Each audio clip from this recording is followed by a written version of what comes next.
मंच पर विराजमान गुजरात के राज्यपाल आचार्य देवव्रत जी, लोकप्रिय मुख्यमंत्री श्रीमान भूपेंद्र भाई पटेल, संसद में मेरे साथी श्रीमान सी.आर. पाटिल, गुजरात सरकार के मंत्रीगण,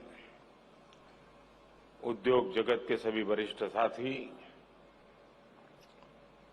अन्य महानुभाव और यहां उपस्थित सभी मेरे परिवारजन,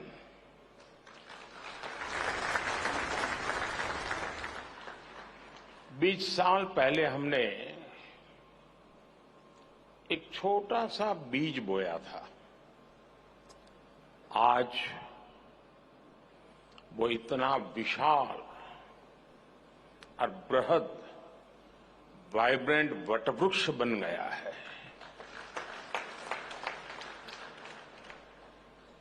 वाइब्रेंट गुजरात समिट के 20 साल पूरे होने पर आज आपके बीच आकर मुझे बेहद खुशी हो रही है। मुझे याद है बरसों पहले मैंने एक बार कहा था,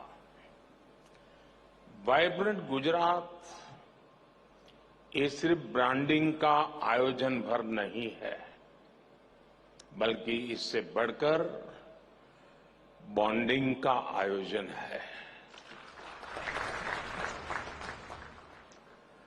दुनिया के लिए ये सफल समिट एक ब्रांड हो सकती है, लेकिन मेरे लिए ये एक मजबूत बॉन्ड का प्रतीक है। ये वो बॉन्ड है जो मेरे और गुजरात के 7 करोड़ नागरिकों से, उनके सामर्थ्य से जुड़ा हुआ है। ये वो बॉन्ड है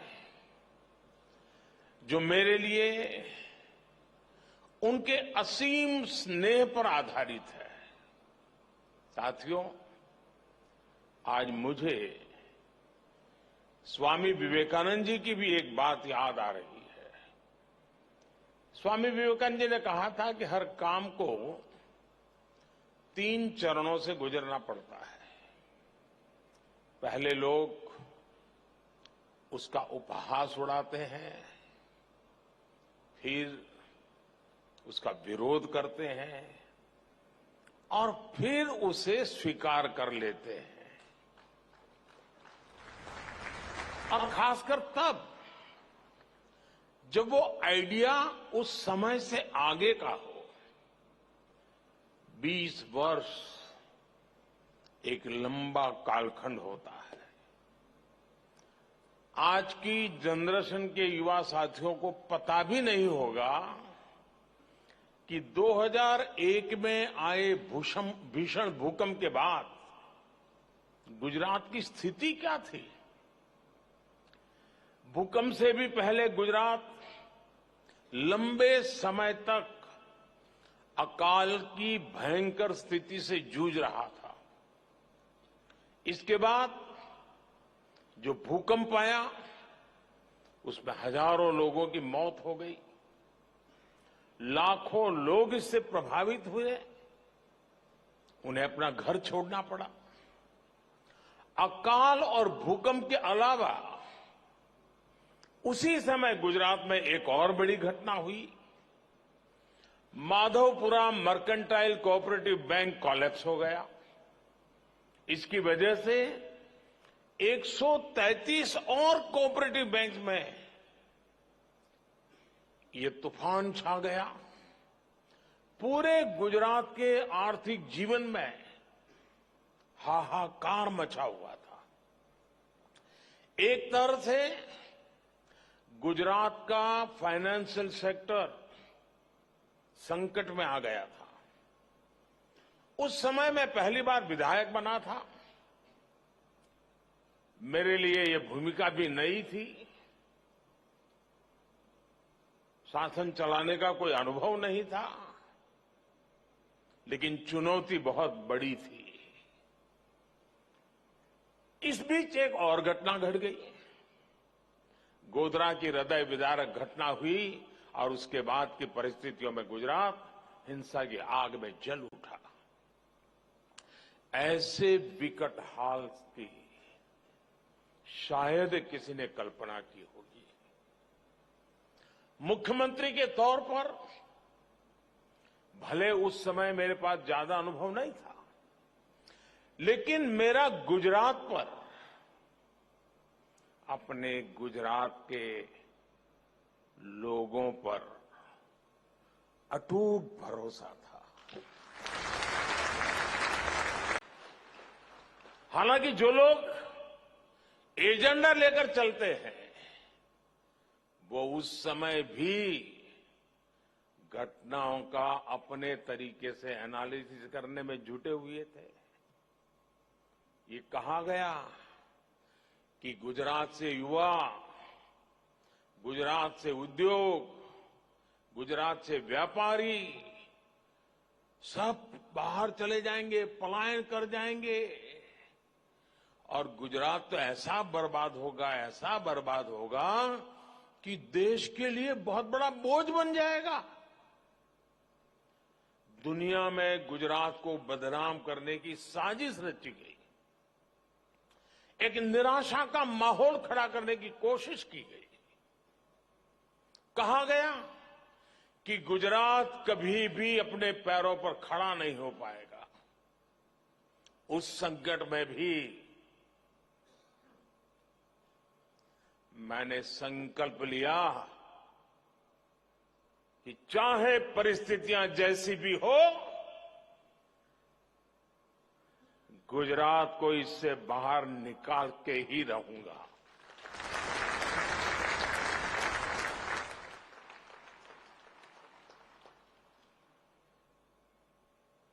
हम गुजरात के पुनर्निर्माण ही नहीं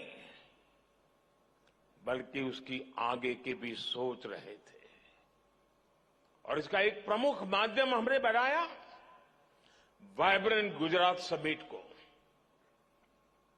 एक गुजरात का आत्मविश्वास बढ़ाने और उसके जरिए विश्व से आंख मिलाकर बात करने का ये माध्यम बन गया।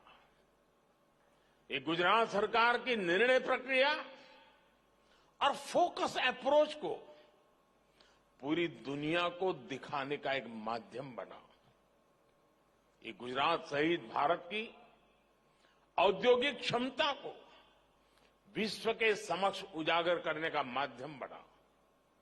ये भारत में मौजूद अलग अलग सेक्टर्स की असीमित संभावनाओं को दिखाने का माध्यम बना। ये भारत के टैलेंट को देश के भीतर उपयोग करने का माध्यम बना।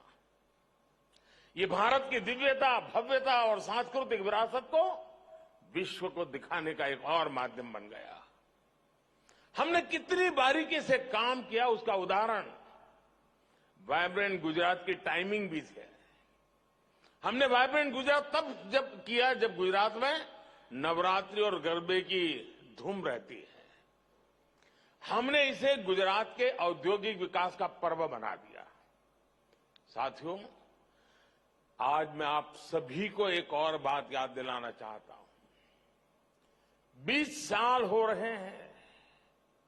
हर तरह की खट्टी मीठी बातें याद आना बहुत स्वाभाविक है। आज दुनिया वाइब्रेंट गुजरात की सफलता देख रही है,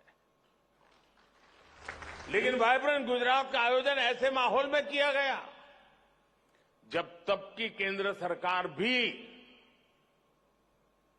गुजरात के विकास को लेकर बेरुखी दिखाती थी। मैंने हमेशा ही कहा है कि गुजरात के विकास से देश का विकास, लेकिन उस समय केंद्र सरकार चलाने वाले गुजरात के विकास को भी राजनीति से जोड़कर देखते थे। केंद्र सरकार के मंत्री तब वाइब्रेंट गुजरात समिट में आने से मना कर दिया करते थे। व्यक्तिगत रूप से तो मुझे बताते थे कि नहीं हम जरूर आएंगे। पता नहीं पीछे से डंडा चलता था, वो ना कर देते थे। सहयोग तो दूर की बात, वो रोड़े अटकाने में लगे रहते थे। विदेशी इन्वेस्टर्स को धमकाया जाता था कि गुजरात मत जाओ। इतना डराने के बाद भी विदेशी इन्वेस्टर्स गुजरात आए।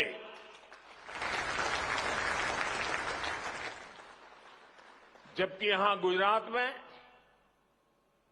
उन्हें कोई स्पेशल इंसेंटिव नहीं दिया जाता था। वो यहां आते थे क्योंकि उन्हें यहां good governance, fair governance, policy driven governance, equal system of growth और ट्रांसपेरेंट सरकार का अनुभव रोजमर्रा की जिंदगी में आता था। आप कल्पना कर सकते हैं, जब वाइब्रेंट गुजरात की शुरुआत की गई थी, तब गुजरात में बड़े बड़े होटल भी नहीं थे जहां पर इतने सारे विदेशी मेहमानों को रुकवाया जा सके। जब सारे सरकारी गेस्ट हाउस भी भर जाते थे तो हमारे सामने सवाल होता था कि अब बाकी लोग कहां ठहरेंगे। ऐसी स्थिति में बिजनेस हाउस को मैंने कहा, भाई जरा आपके कोई गेस्ट हाउस वगैरह है तो वो भी छोड़ दीजिए ताकि उनके काम आ जाए। यूनिवर्सिटी के गेस्ट हाउस तक का हमने उपयोग किया। उनके गेस्ट हाउस में मेहमानों को रुकने का इंतजाम किया गया। कुछ लोगों को बड़ौदा भी ठहराना पड़ा। साथियों, मुझे याद है 2009 में जब वाइब्रेंट गुजरात का आयोजन किया गया, तब पूरी दुनिया में मंदी का माहौल था, मंदी की चपेट में दुनिया थी। और सबने मुझे बताया, हमारे अफसर भी मुझे बता रहे थे कि साहब इस बार वाइब्रेंट गुजरात स्थगित कर दीजिए, ये फ्लॉप हो जाएगा, कोई नहीं आएगा। लेकिन मैंने उस समय भी कहा, जी नहीं, ये रुकेगा नहीं, ये होगा। अगर विफल हुआ तो आलोचना होगी और क्या होगा, लेकिन आदत छूटनी नहीं चाहिए।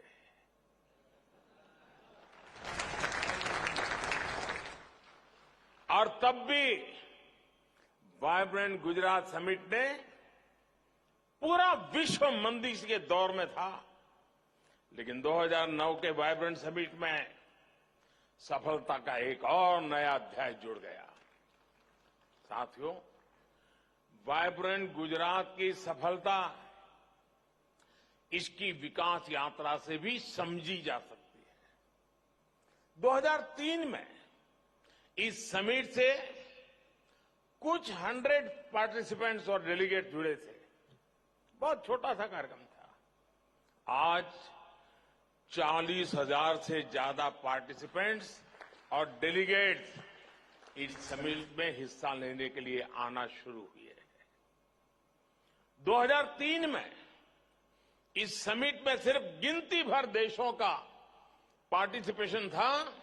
आज 135 देश इसमें पार्टिसिपेट करते हैं। 2003 में इस समिट की शुरुआत में 30 के आसपास एग्जीबिटर्स आए थे। अब 2000 से अधिक एग्जीबिटर्स इस समिट में आते हैं। साथियों, वाइब्रेंट गुजरात की सफलता के पीछे कई स्पेसिफिक रीजन्स हैं। इसकी सफलता में आइडिया, इमेजिनेशन और इम्प्लीमेंटेशन जैसे कोर एलिमेंट शामिल है। अगर मैं आइडिया की बात करूं तो वाइब्रेंट गुजरात एक ऐसा यूनिक कंसेप्ट था जिसके बारे में भारत में कम ही लोगों ने सुना था, लेकिन समय के साथ मिली सफलता से लोगों को इसका महत्व समझ आया। कुछ समय बाद दूसरे राज्यों ने भी अपनी तरह के बिजनेस एंड इन्वेस्टर समिट का आयोजन शुरू कर दिया। एक और अहम फैक्टर है इमेजिनेशन। हमने अलग तरह से सोचने का साहस दिखाया। हम उन दिनों प्रदेश के स्तर पर ही कुछ बहुत बड़ा सोच रहे थे, कुछ ऐसा जो देश के स्तर पर भी न हो पाया हो। हमने एक देश को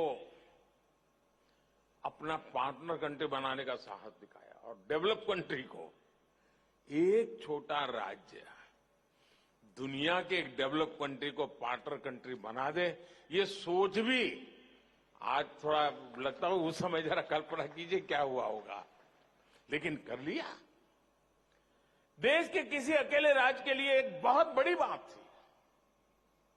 साथियों, आइडिया और इमेजिनेशन कितने भी अच्छे हो, लेकिन इनके लिए पूरे सिस्टम को मोबिलाइज करना और रिजल्ट डिलीवर करना बहुत महत्वपूर्ण है। एक ऐसा काम है जिसके लिए बड़ी प्लानिंग, कैपेसिटी बिल्डिंग में निवेश, हर डिटेल पर नजर और अथक परिश्रम की जरूरत होती है ताकि इस स्केल का आयोजन हो सके। मैंने पहले भी कहा है, सेम ऑफिसर्स, सेम रिसोर्सेज और सेम रेगुलेशंस के साथ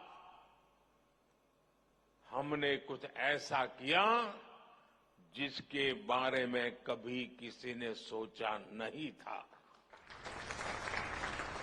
साथियों, वाइब्रेंट गुजरात समिट की एक और पहचान नोट करने वाली है। आज vibrant Gujarat one time event से एक इंस्टीट्यूशन बन गया है जिसका सिस्टम और प्रोसेस सरकार के भीतर और सरकार के बाहर साल भर स्वतः चलता रहता है।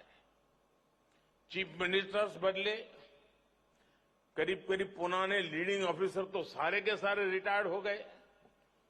जो 2001 में पहली बार गुजरात आए होंगे ऐसे अफसर आज गुजरात संभाल रहे हैं, सीनियर हो गए हैं। समय बदला, लेकिन एक चीज नहीं बदली।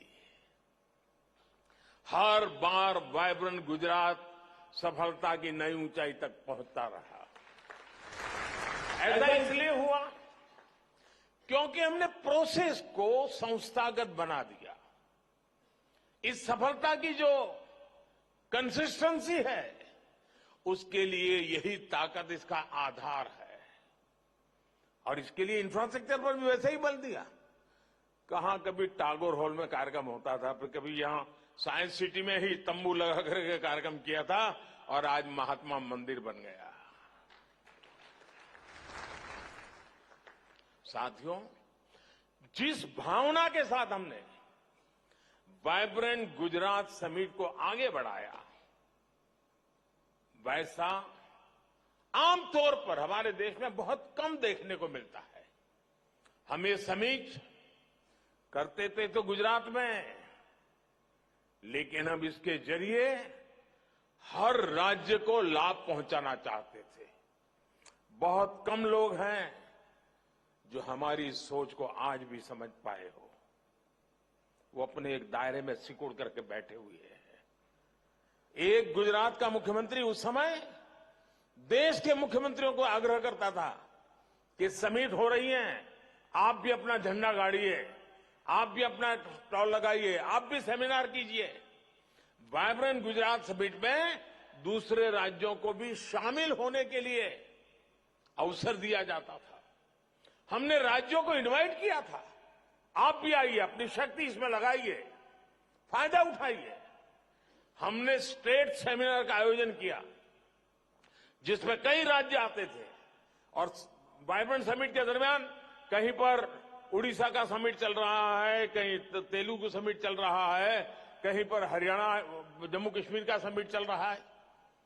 इसके अलावा गुजरात में आयुर्वेद का एक पूरे देश का समिट, प्रोग्रेसिव फार्मर्स का एक बहुत बड़ा summit, all India lawyers summit, ऐसे भांति भांति के वर्टिकल्स इसका भी ताना बाना हम लगातार बनाते जाते थे। हम गुजरात का विकास भी नेशनल विजन के तहत कर रहे थे। साथियों, 20वीं शताब्दी में हमारा गुजरात, हमारी पहचान क्या थी? हम एक ट्रेडर स्टेट के रूप में जाने जाते थे। एक जगह से लेते थे, दूसरी जगह पे देते थे, बीच में जो भी दलाली मिले उसे गुजारा करते थे। ये हमारी छवि थी।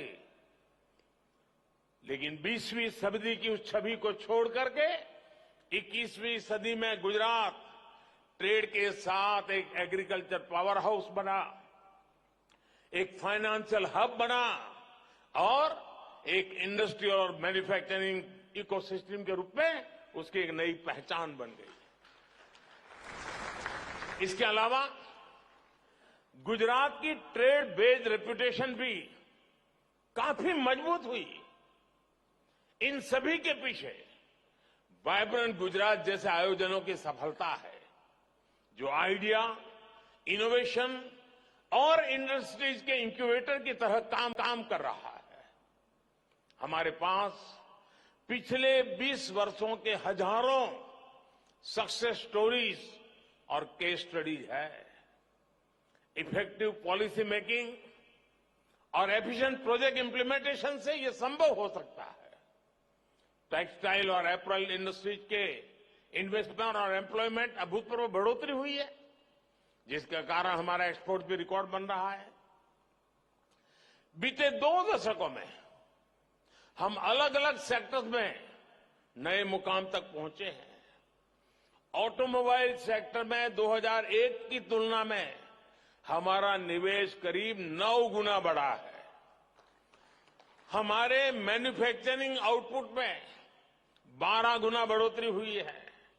केमिकल सेक्टर में गुजरात देश और दुनिया की तमाम कंपनियों की पसंद बन गया है। आज भारत की डाइस एंड इंटरमीडिएट मैन्युफैक्चरिंग में गुजरात का योगदान करीब 75% है। एग्रो और फूड प्रोसेसिंग इंडस्ट्री निवेश में गुजरात का हिस्सा देश में सबसे अधिक है। आज गुजरात में 30,000 से अधिक फूड प्रोसेसिंग यूनिट्स काम कर रहे हैं। फार्मा सेक्टर में गुजरात एक innovation driven, knowledge focus pharma industry के रूप में उभर रहा है। मेडिकल डिवाइसेज मैन्युफैक्चरिंग में 50% से ज्यादा और कार्डियक स्टेंट्स मैन्युफैक्चरिंग में करीब 80% हिस्सा गुजरात का ही है। जेम एंड ज्वेलरी इंडस्ट्री में तो गुजरात की सफलता अद्भुत है।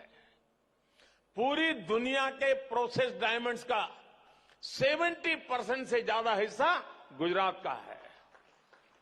भारत के डायमंड एक्सपोर्ट्स में गुजरात का योगदान 80% है। सिरामिक सेक्टर की बात करें तो गुजरात का मोरबी क्षेत्र अकेले ही देश के सिरामिक मार्केट में 90% शेयर रखता है। यहीं पर सिरामिक टाइल्स, सैनिटरी वेयर और अलग अलग सिरामिक प्रोडक्ट्स की करीब 10,000 मैन्युफैक्चरिंग यूनिट्स हैं। गुजरात भारत में टॉप एक्सपोर्टर भी है। पिछले साल राज्य ने करीब $2 बिलियन का एक्सपोर्ट किया था। आने वाले समय में डिफेंस मैन्युफैक्चरिंग बहुत बड़ा सेक्टर होगा। साथियों, हमने वाइब्रेंट गुजरात की शुरुआत की तो हमारा इंटेंशन था कि राज्य देश की तरक्की का ग्रोथ इंजन बने। समझ आया मैं क्या कर रहा हूं? जब हम यहां काम कर रहे थे तब हमारी कल्पना थी, हमारी सोच थी कि गुजरात देश का ग्रोथ इंजन बने। चलिए, थोड़े लोगों को समझ आया। देश ने इस परिकल्पना को हकीकत बनते देखा है। 2014 में जब हमें देश की सेवा करने का अवसर दिया तो हमारा लक्ष्य भी विस्तार हुआ और हमारा लक्ष्य था कि भारत दुनिया का ग्रोथ इंजन बने।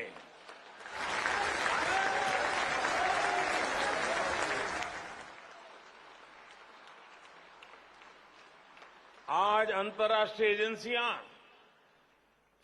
एक्सपर्ट्स इसी सूर में बात कर रहे हैं। आज भारत दुनिया की सबसे तेजी से बढ़ रही अर्थव्यवस्था है। अब हम एक ऐसे मोड़ पर खड़े हैं जहां Bharat global economic power house बनने जा रहा है। अब भारत को दुनिया की, और ये मेरी आपको भी गारंटी है, आप अपनी आंखों के सामने देखेंगे कुछ ही वर्षों में भारत दुनिया की टॉप 3 इकोनॉमी में होगा।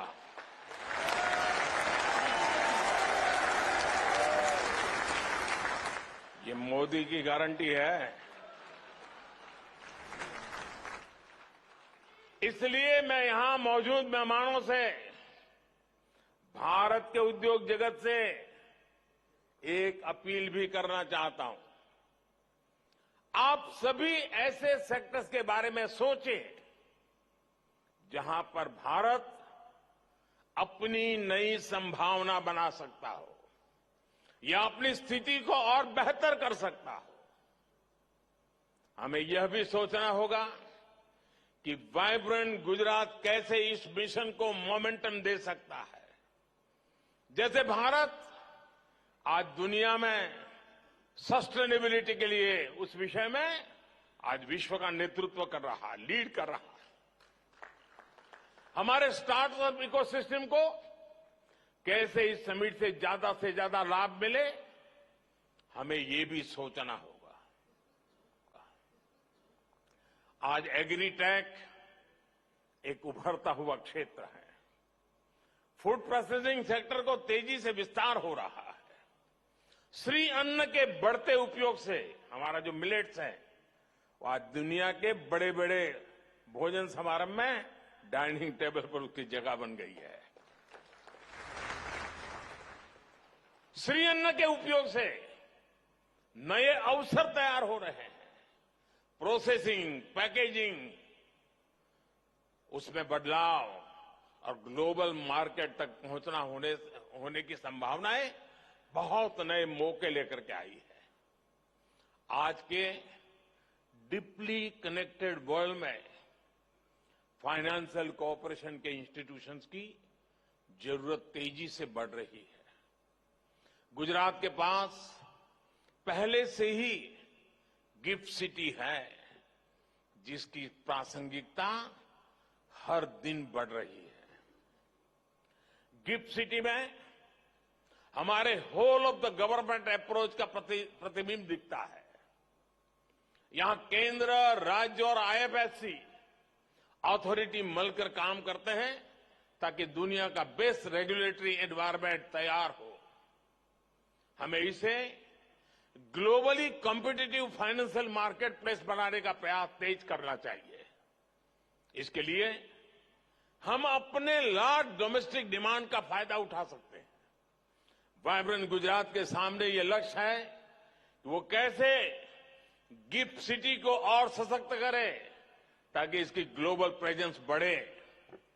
साथियों, वाइब्रेंट गुजरात की सफलता की चर्चा के बीच मैं ये भी कहूंगा कि रुकने का समय नहीं है। पिछले 20 वर्षों से अगले 20 वर्ष ज्यादा महत्वपूर्ण है। जब वाइब्रेंट गुजरात के 40 साल पूरे होंगे, वो भारत अपने स्वतंत्रता के शताब्दी वर्ष के निकट पहुंचा होगा।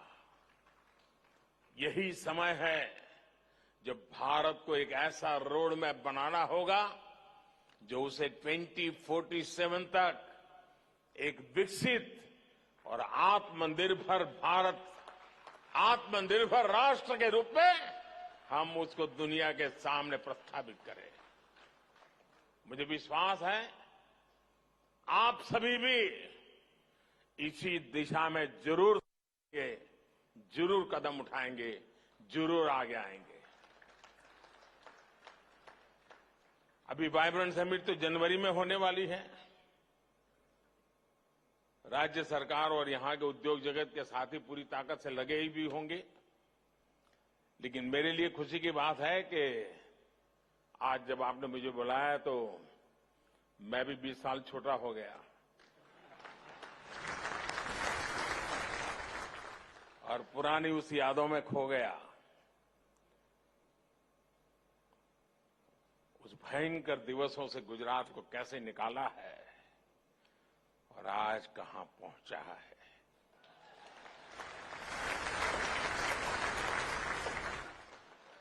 जीवन में इससे बड़ा संतोष क्या हो सकता है दोस्तों।